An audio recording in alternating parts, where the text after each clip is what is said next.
lagi close order.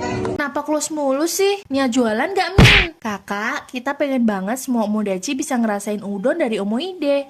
Tapi karena lokasi kita yang masih kecil dan harus ngurangin tumpukan antrian, jadi kami harus menerapkan cara ini demi kenyamanan bersama. Tapi pastinya kami akan melayani Omodachi semaksimal mungkin sesuai dengan antrian ya, Kak. Omomi juga nggak nyangka antusiasme kalian bisa jadi sebesar ini sama Omoide. Buat kalian yang kehabisan Omoide di Omoide House, bisa juga cobain versi instannya dulu yang ada di Indomart dan Alfamart ya. Semua kritik dan saran Omomi terima dengan senang hati ya Omodachi.